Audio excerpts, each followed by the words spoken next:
tanto para Windows o Linux, qué sistema operativo manejas. Hay de 64, de 32 bits. Por lo general, y si es un equipo de 2 años para acá, o incluso 3 años para acá, ya es un sistema de 64 bits. El de 32 bits son equipos más antiguos, entonces si tu equipo es más antiguito, pues tendrás que verificar si es de 30. Entonces, lo descargas. Y lo mismo es para Windows, de 32 y 64, es la arquitectura del equipo. Del 64, en teoría, pasa más información por segundo que el de 32, es la única diferencia. Bueno, miren, en este caso ya se está descargando. Para los archivos de Linux es un .tgz. Hay 2 formas de instalar estos archivos, de hecho por aquí den pasos. Uno es por medio de terminal y el otro es que lo haga directamente el gestionador de archivos. Ya vamos a entrar aquí en nuestra pantalla. Mostrar en carpeta el archivo. Extraer, me crea una carpeta aquí, mira, aquí está, ya la ves, esta carpetita, y aquí está, ya simplemente le vamos a dar, ¿qué es esta? Es un ejecutable, le vamos a dar a abrir, y ya, nos abre el programa, así de rápido, ¿viste? No, la instalación ni siquiera se vio, ya que simplemente descompactó en los archivos de Linux, ya vienen todos los archivos necesarios, se llaman repositorios. Entonces ya todos los archivos que necesitas para ejecutar la aplicación ya vienen cargados. Entonces lo único que hicimos fue descargar este archivito, ¿sí? En la página, descomprimirlo, darle botón derecho, extraer o descomprimir, extraer aquí, y me crea una carpeta del mismo nombre, psain. Entramos a esa carpeta y ya simplemente damos doble clic o ejecutamos el archivo wx psain. Y ahí está, mira. No sé si estuvo rápida el proceso, no sé si te quedó dudas. No sé entonces qué es lo que... No, esa es una forma, es la forma más sencilla. Hay archivos de Linux que sí tenemos que hacerlos casi forzosamente por terminal, y bueno, ahí sí hay que tener cierto conocimiento en los comandos, en este caso la terminal, el comando sudo. En este caso el programa no hubo necesidad de instalarlo por terminal. Se puede también, pero no hubo necesidad. Simplemente lo único que tenemos que hacer es descargar el archivo, descomprimirlo, ¿sí? Nos crea una carpeta del mismo nombre y ya vienen todos los archivos necesarios, ¿sale? Y simplemente ejecutamos el archivo wx psain y ya tenemos el programa, ¿sale?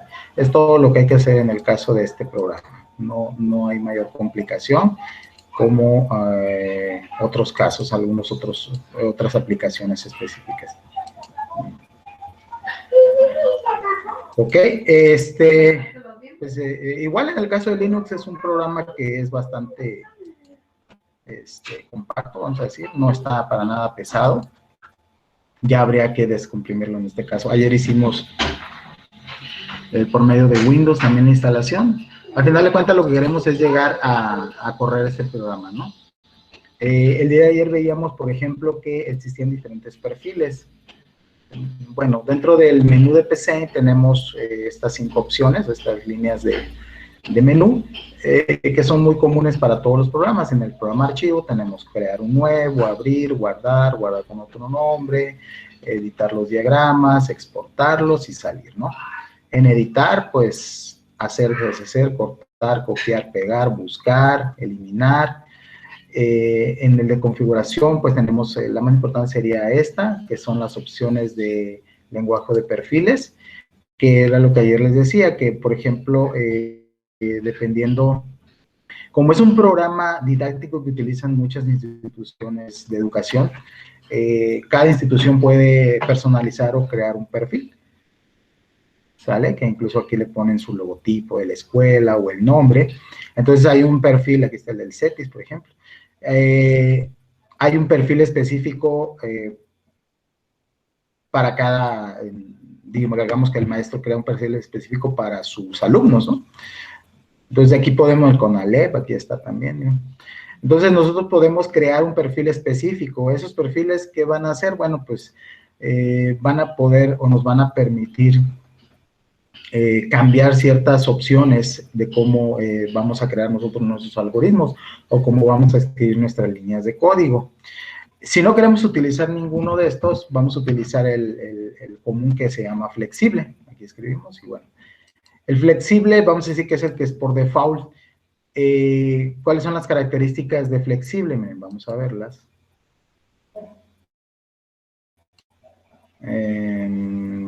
Vamos a ver aquí.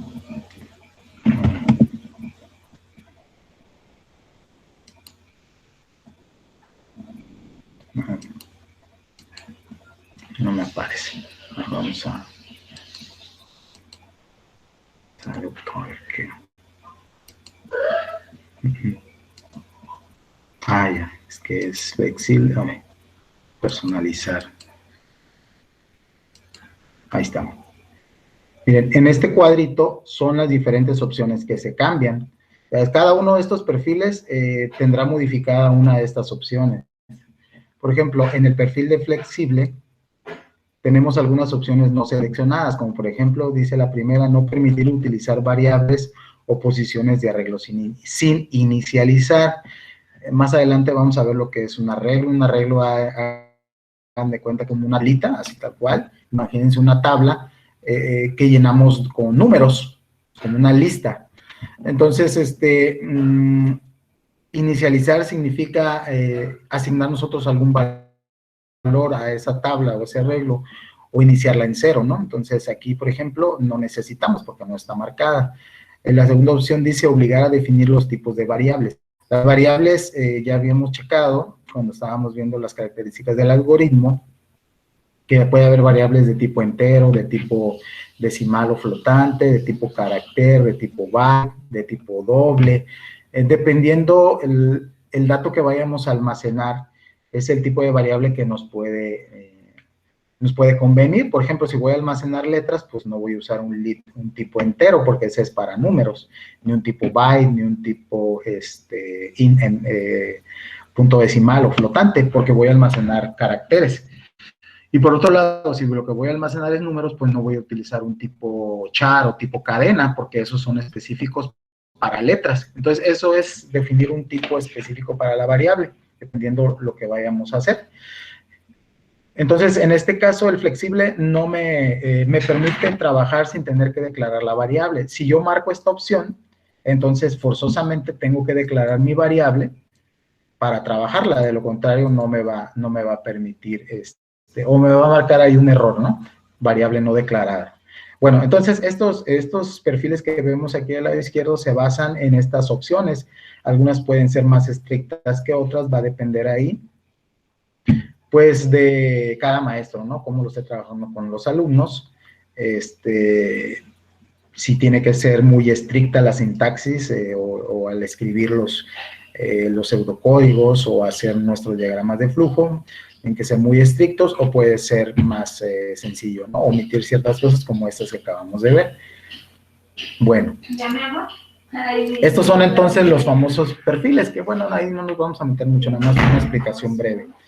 Entonces, ahí lo que yo la actividad que les dejé, pues es que ustedes, de hecho ya les di el algoritmo, así que básicamente nada más ustedes tienen que construirlo, tienen que agarrar los bloquecitos e irlos formando.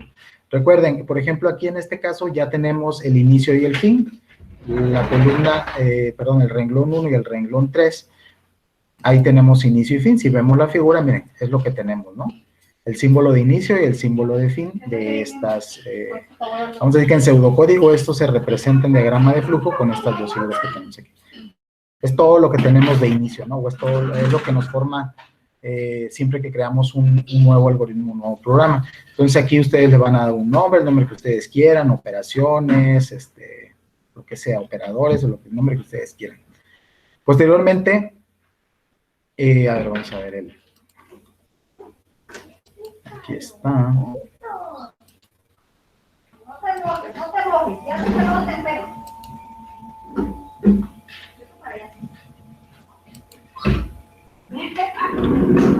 Bueno, vamos a observar aquí, no, este no fue, perdón. Está en trabajo. como una actividad. Ahí está, entonces ya está el diagrama hecho. Entonces, lo único que necesitamos en este caso es formarlo o crearlo en base a este. Ya nada más ir acomodando esos bloquecitos, es todo lo que tenemos que hacer. Por ejemplo, ya tenemos el inicio y el fin, entonces ya tenemos el primero y el último. Pues aquí, ¿qué sigue? Bueno, sí, dígame. Adelante. Ahí tendría que decir básica. Sí, sí, operaciones o sí, sí, operaciones básicas, ¿no? O déjenlo así tal cual. Porque vamos a hacer las 4 operaciones básicas, o es lo que hace el programa, suma, resta, multiplicación y división. Entonces, fíjense, aquí están los procesos, ese es el proceso de suma, el proceso de resta, el proceso de multiplicación y el proceso de división. Aquí ya estamos incluyendo un bloque de decisión, que pudiera o no llevarlo para este primer caso, pero bueno, aquí es para que podamos hacer diferentes operaciones, no solamente una, sino que el proceso pueda ser repetitivo. ¿Sale? Entonces aquí lo que hacemos es inicializamos una variable llamada OPC, opción, le pueden poner completo el nombre, ¿sí? El cual dentro de esa variable va a almacenar una letra que es la letra S, y esa letra es la que vamos a utilizar para prueba lógica dentro del bloque de decisión. ¿Ya? Se almacena aquí la letra S, entonces me dice, la opción es S, o sea, es sí. Ok, si es sí, entonces va a entrar aquí, entra aquí a V o verdadero, ¿sí? Esto lo pone automáticamente el sistema. Y limpia la pantalla, luego te pide que escribas el primer número, aquí está un bloque de entrada llamado A o número 1, ¿sí? Podemos utilizar diferentes letras o variables. Aquí yo lo estoy almacenando en una variable nada más llamada A, pero pude haber puesto número 1, y aquí en lugar de B número 2, bueno, etcétera. Posteriormente, pues para una operación necesito al menos 2 números, entonces pido 2 números, el llamado número A, el llamado número A y B, y después hago las 4 operaciones básicas, y al final muestro todas las operaciones de suma, resta, multiplicación y división. Y luego hay un letrero que dice que si deseo nuevamente hacer el cálculo o deseo otro cálculo, en caso de que la opción sea S o permanezca como sí, esto se regresa acá arriba y vuelve a iniciar y se está ciclando. Cuando yo escriba en la opción no, que ya no quiero hacer otro cálculo, entonces se evaluará aquí, ¿sí? La prueba lógica, y como en lugar de S será N, entonces va a salir por aquí, va a ser falso, y en ese momento el programa termina. Entonces, aquí nada más es cosa de que ustedes acomoden los bloques. Si los acomodan así tal cual como está aquí, el programa se va a ejecutar sin ningún problema, ¿sale? No va a tener ningún problema en ejecutarlo. ¿Cómo los van a ir acomodando esos bloques? Bueno, ya tenemos el inicio. Vamos a acomodar uno de proceso que nos indica aquí, que es este, o de asignación, aparece aquí. No, debe ir aquí. Debe ir en este, hay que acomodarlo correctamente, ¿no? Debe ir aquí entre el inicio y el fin. Ponemos uno de asignación. Entonces ya nos dice, ¿qué variable es la que vamos a poner? Bueno, yo ahí puse OPC, ¿verdad?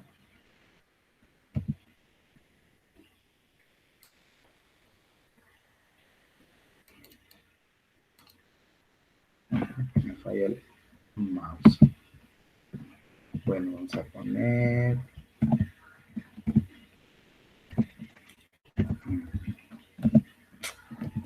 opción igual.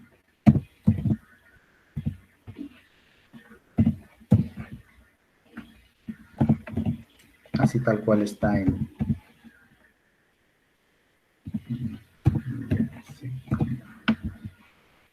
Entonces aquí ya tengo la asignación, vamos a ver en el diagrama. Ahí está, miren, ¿ya vieron cómo aparece? Es exactamente igual como el que tenemos aquí escrito. Tengo ese bloque.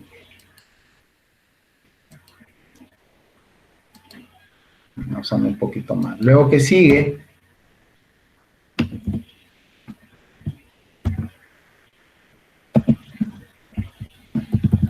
De ahí sigue un bloque de decisión. Sigue este de aquí, entonces tomaríamos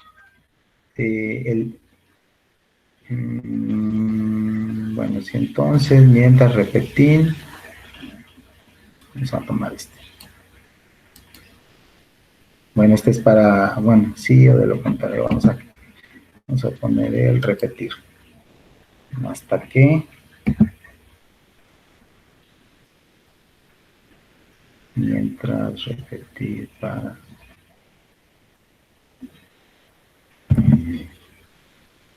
sí, falso, verdadero, borrar pantalla. Sí, y ponemos la condición, que en este caso es opción es igual a S. Si opción, ahí está, mira, ya me indica que es una variable, es igual a S. Entonces,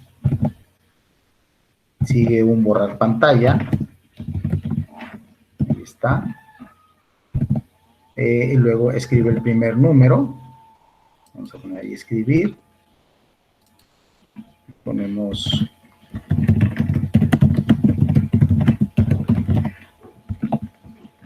ok.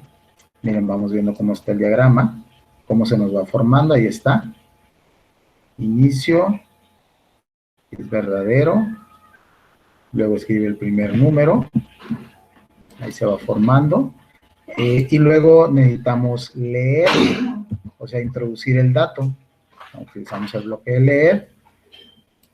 Y aquí ponemos, en lugar de, podemos poner A o número 1, por ejemplo, que va a ser una variable que no necesita inicializar. Y aquí podemos ir viendo cómo se nos va formando nuestro diagrama. Vamos a ver cómo, hasta ahorita cómo va. Si yo lo ejecuto, ya me pide el primer número, que sería 12, por ejemplo. Pero no hace nada más.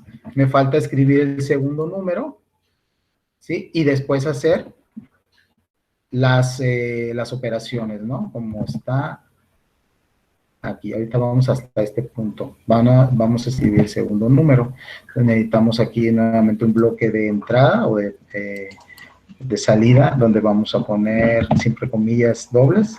Incluso si se puede ver, lo pone en verde, que significa que es un letrero, es una salida por pantalla. Entonces vamos a poner aquí escribir el segundo número. Cerramos las comillas.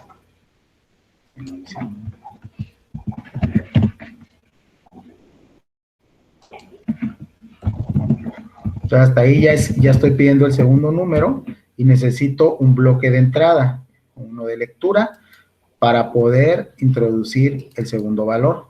Entonces aquí le vamos a poner el número 2, por ejemplo, y ya va a ser una variable. Entonces hasta este paso ya tengo yo los dos números, ¿sí?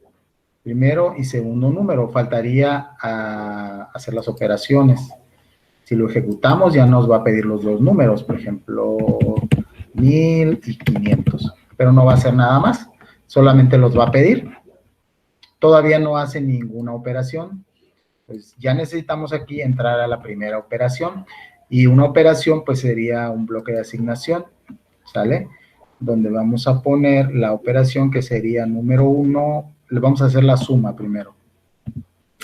Se borra todo. Aquí se supone que me debe de dejar meter la variable. Ahí está. A este le vamos a poner suma, por ejemplo. Y la expresión o la operación que vamos a hacer va a ser número 1 más número 2. ¿Ok? Hasta este punto ya me va a hacer la operación. Vamos a hacer que nos muestre el resultado. Escribir o una salida, en este caso por pantalla, ¿no?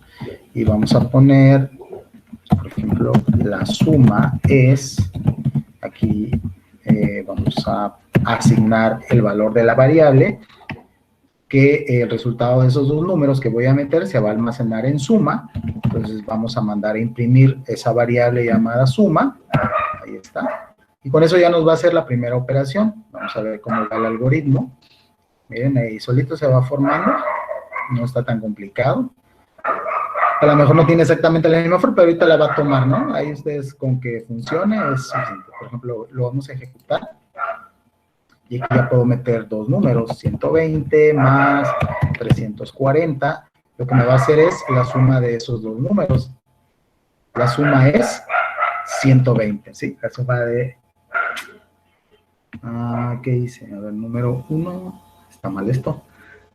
La suma es 120, son 120 más 340, serían 460. A ver, ¿qué pasó aquí? Número 1, número 2. A ver, ¿qué pasó? A ver. Está bien, es el más. Número, está bien escrito. Número 1 más... que es que aquí dice número. Es importante que la variable sea exactamente igual, porque si no, para el código o el compilador es otra variable distinta. Entonces aquí me faltó la O, y incluso puse un 2 de más, miren, tampoco iba a funcionar. Hay que escribir exactamente la variable igual, ¿no? Aquí no fue un error de que, fue un error lógico, porque sí lo corrió, no fue un error de sintaxis, estaba bien escrito, pero no me da el resultado correcto, ¿no? Vamos a ejecutarlo así. Vamos a hacer algo más sencillo, 20 más 30. Ahí está, ahora sí ya funciona. La suma es 50, ¿no? Podemos volver a hacerlo. 100 más 200. Ahí está, la suma es 300. Y ahí ya funciona correctamente. Ahí hubo un pequeño error lógico. El operador estaba bien, nada más que el número de la variable no era igual. Con una letra que cambie ya no es la misma variable. Entonces ya no me toma el valor de esa variable.